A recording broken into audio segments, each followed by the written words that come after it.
लोकसभा चुनाव को लेकर के अभी सर्वे चल रहे हैं, सारी कार्रवाई चल रही है। सबसे बड़े मुद्दे तो ये है कि 15-20 साल से जब से बीजेपी के यहाँ लोकसभा प्रत्याशी बनने लगे, कोई एक नाम मात्र का क्षेत्र विकास नहीं हो।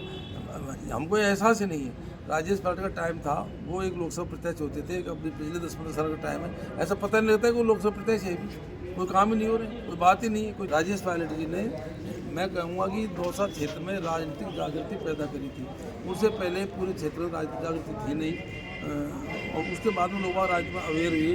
दौसा को उन्होंने एक नई पहचान दी। पूरा देश के अंदर दौसा को राजेश पाटिल दौसा के नाम से लोग जानते थे। उन्होंने लोगों को राज्य का महत्व बताया। वो बैगपुरा गांव था, उनको वहाँ से आए थे। दिल्ली में आकर के उन्होंने पढ़ाई भी करी, साथ साथ में डेयरी पर उन्होंने दूध भी उन्होंने बेचा था। और गरीब वर्ग में पैदा होने के बाद उन्होंने बड़ी मेहनत से साहस के आधार पर ही फिर वो एयरफोर्स में गए। एयरफोर्स में उन्होंने बढ़ चढ़ के भाग लिया। वहाँ से आने के बाद वो राजनीति में आए। उनके अनेक किस्से ऐसे जो उन्होंने जनता के लिए काम किया था।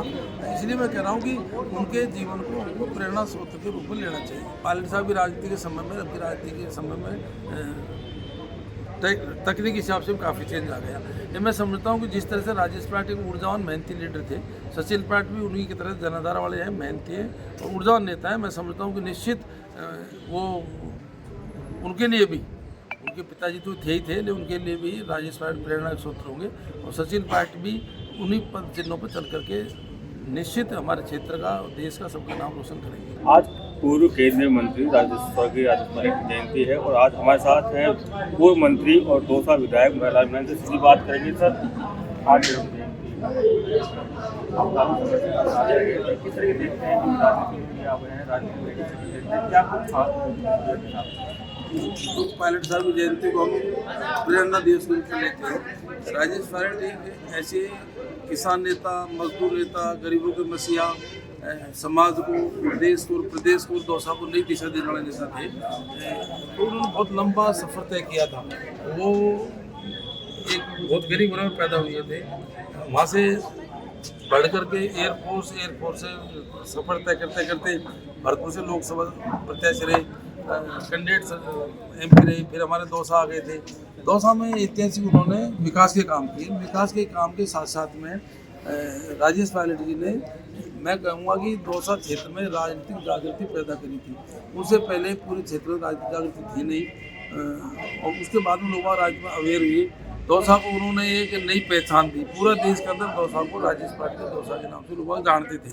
उन्होंने लोगों को राज्य का महत्व बताया। और साथ साथ में लोकसभा के अंदर भी, और जो देश की सबसे बड़ी पंचायत है, कई उनके ऐसे स्लोगन भी थे। जैसे वो कहते थे कि जब तक गांव के गरीब किसान मजदूरों के बच्चे पढ़ लिख करके उन बड़ी कुर्सियों पर नहीं बैठेंगे जहाँ से देश की नीतियाँ लागू होती है, तब तो देश का भला नहीं हो सकता। ये उनका कथन सत्य था कि जो आदमी जैसा जीवन जीता है उसको उसका पूरा एक्सपीरियंस होता है। और एक संचार के क्षेत्र में बड़ी क्रांति करी थी। रोड के वो ट्रांसपोर्ट मिनिस्टर रहे थे, उस क्षेत्र में बहुत क्रांति का काम किया था। मैं समझता हूँ कि इतना साहसी और इतना मेहनती नेता कभी उन्होंने अपने सिद्धांतों से समझौता नहीं किया। इसलिए वो नेता हमारे पूरे दौसा की जनता का चहेता था, पूरे देश का चहेता था, और हमको उनके जन्मदिन पर उससे प्रेरणा लेनी चाहिए। तो किससे भी है, कहा जाता है कि जिस वाटर में दूध देने जाते थे बाद में उन्हीं को वाटर का अलॉट हुआ। किसान नेता भी कहा जाता था उनको, तो देखते हैं। मैंने बताया पायलट साहब के, देखो वो बैगपुरा गाँव था, उनको वहाँ से आए थे।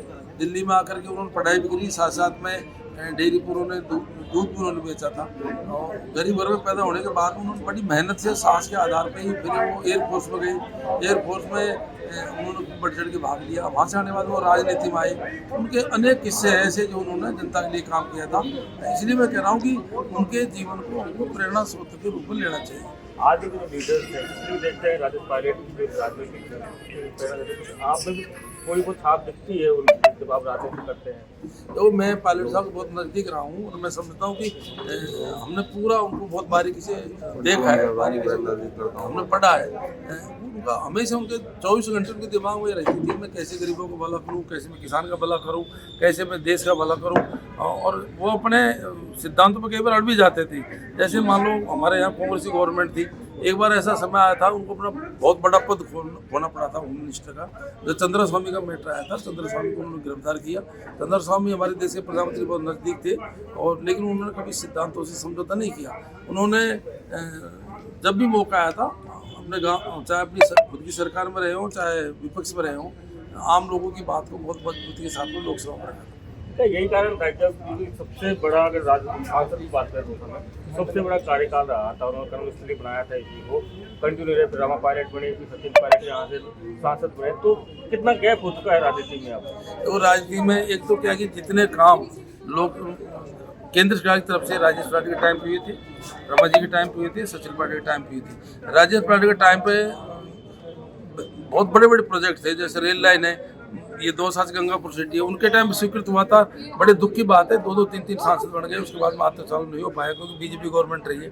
अपने ये जो कोथूर से लेकर के जो मनोरपा हाईवे है, ये राजेश पाटिल की देन है। अपने बाणगंगा के ब्रिज है, ये राजेश पाटिल की देन है। बड़े बड़े प्रोजेक्ट हैं उनके टाइम पे।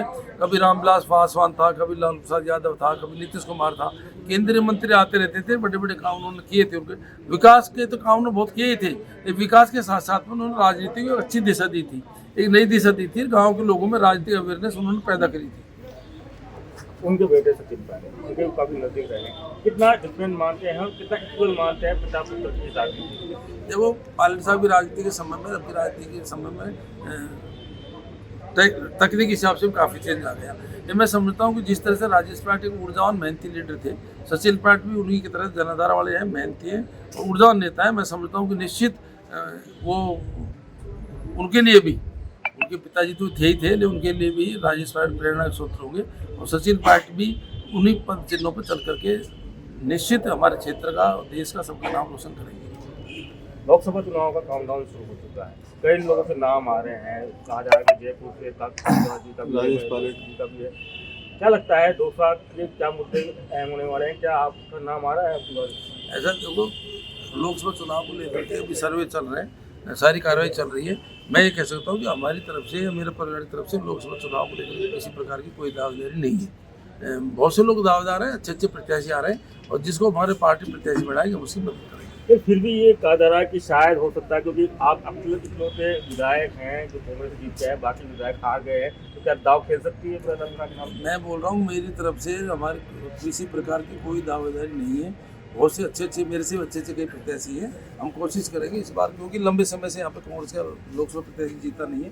हम सब मिलकर चुनाव लड़ेंगे, मिलकर उसकी मदद करेंगे, वो चुनाव जीतेंगे। क्या मुद्दे आगे रहने वाले हैं अगर बात करें? सबसे बड़े मुद्दे तो ये है कि 15-20 साल से जब से बीजेपी के यहाँ लोकसभा प्रत्याशी बनने लगे, कोई एक नाम मात्र का क्षेत्र विकास नहीं हुआ। हमको एहसास ही नहीं है। राजेश पाटिल का टाइम था, वो एक लोकसभा प्रत्याशी होते थे, अपनी पिछले 10-15 साल का टाइम है, ऐसा पता नहीं लगता है कि वो लोकसभा प्रत्याशी है भी। कोई काम ही नहीं हो रहा है, कोई बात ही नहीं है, कोई चीज ही नहीं है। तो लोग बाग इनसे लगातार 15-20 साल में परेशान हुए। बीजेपी वाले जो लोकसभा प्रत्याशी बनता है, ऐसा भी कहा जा रहा है कि जो बड़े नेता हैं कांग्रेस के, वो लोकसभा चुनाव के लड़ने के मूड में नहीं है। ये ऐसी बात नहीं है। मैं समझता हूँ कि अभी सारे सर्वे चल रहे हैं, पार्टी को काम चल रहा है।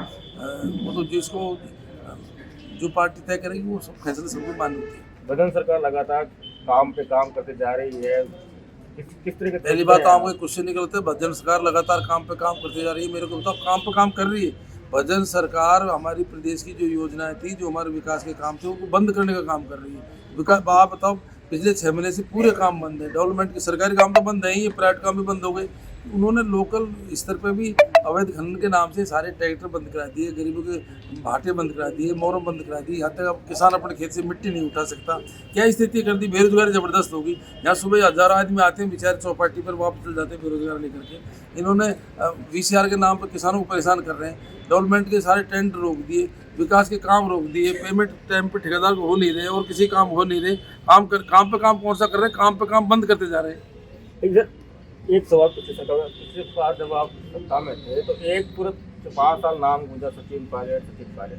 अब कांग्रेस से कभी संवेदना हो गई है, किरोड़लाल मीणा, क्या संघर्ष का राजनीति में जगह नहीं है क्या? पहली बात तो देखो, अभी मेरा बात सुनो, वो बात तो ही नहीं इसके हाथ में। जब भी हमारे 4-5 बजट पास हुई थी कांग्रेस गवर्नमेंट के अंदर, हर बजट में दौसा जिले का नाम कम 10-15 बार आता था। ये एसडीओ ऑफिस खुल गया, ये तहसील खुल गई, ये रोड सैंक्शन होगी, कभी लाल रोड का, कभी दौसा का, कभी सिकरा का, बांदी का। बड़े दुख की बात है कि इस बार जो सरकार ने बजट पेश किया है एक बार भी दौसा का नाम नहीं आया, एक काम भी दौसा में कोई किया हो तो बताओ। 5 तहसीलों में कोई भी बजट में आया हो कि यहाँ एसडीओ ऑफिस खोल दिया, यहाँ हॉस्पिटल खोल दिया, यहाँ सड़क बना दी, एक भी घोषणा पूरे बजट में दौसा के नाम से नहीं हुई। अब आप कह रहे हो कि वो काम करते जा रहे हैं, कहाँ काम कर रहे हैं? मैं कहूँ पूरे जिले में एक आध काम तो करते हैं इस बजट के अंदर, कहीं नाम ही नहीं है पूरे बजट के अंदर। ऐसे तो पिछली बार 3 मंत्री थे, अपनी बार एक भी मंत्री नहीं है। वो ये हमारे साथ में अत्याचार है पूरे दौसा के साथ में। ये मैं कह रहा हूँ, आप देख लो ना कितना उसके, आप एक दो मेरे को तो, मैं हाउस में बैठा था, मैं बड़ा इंतजार देख रहा था, अब भाई दौसा का नाम कहीं तो बोला, दौसा का नाम बोला ही नहीं पूरे बजट में ही। क्या लगता है क्यों इतना क्या लगता है कि मैं समझता हूँ कि वो काम नहीं करना चाहते, प्रदेश में काम करे ही नहीं उन्होंने, जनता को सब पता लग जाएगा। अभी आप चुनाव करो, सब पता लग जाएगा लोकसभा चुनाव के अंदर क्या हालत होगी बीजेपी वालों की। मैं वही कहा कि आजकल जो कांग्रेस के लीडर्स हैं बड़ी संवेदना दिखाते हैं करोड़लाल मीणा को, आप किस तरह से देखते हैं? ऐसा करोड़लाल मीणा भी जनता वाले नेता है, बहुत गद्दार नेता है, और पूरी राजस्थान वालों को ये आइडिया था कि भाई करोड़लाल बड़े पावरफुल मंत्री बनेंगे तो हमारे काम होंगे। तो जिस हिसाब से आम जनता को उम्मीद थी करोड़लाल को पद मिलने की, वो पद मिला नहीं, इसलिए लोग भी हताश हैं और करोड़लाल भी हताश ही होंगे शायद। पिछले विधानसभा चुनाव में कांग्रेस हो या बीजेपी हो, गुर्जर मीणा वोट बैंक को बड़ा नजर रखी थी। अपनी बार लोकसभा में भी यही है, तो क्या लगता है कि बाद दोनों जातियां जो इतनी बिखरी है तो क्या एक हो जाएंगी? देखो, जिस तरह से सरकार की कार्य प्रणाली है, जिस तरह से उन्होंने विकास के काम बंद करे हैं, जिस तरह से उन्होंने हमारी सरकारी योजनाएं बंद करी हैं, जिस तरह से आम जनता परेशान है, किसान परेशान है, मजदूर परेशान है, ऑटोमेटिक जनता बीजेपी से बहुत ज़्यादा नाराज होती जा रही है। सब कांग्रेस के पक्ष में वोटिंग करेंगे। ये थे विधायक मीणा, जिन्होंने कहा कि अपनी बार जनता कांग्रेस की मूड में है। संदीप मीणा, दौसा, राजस्थान।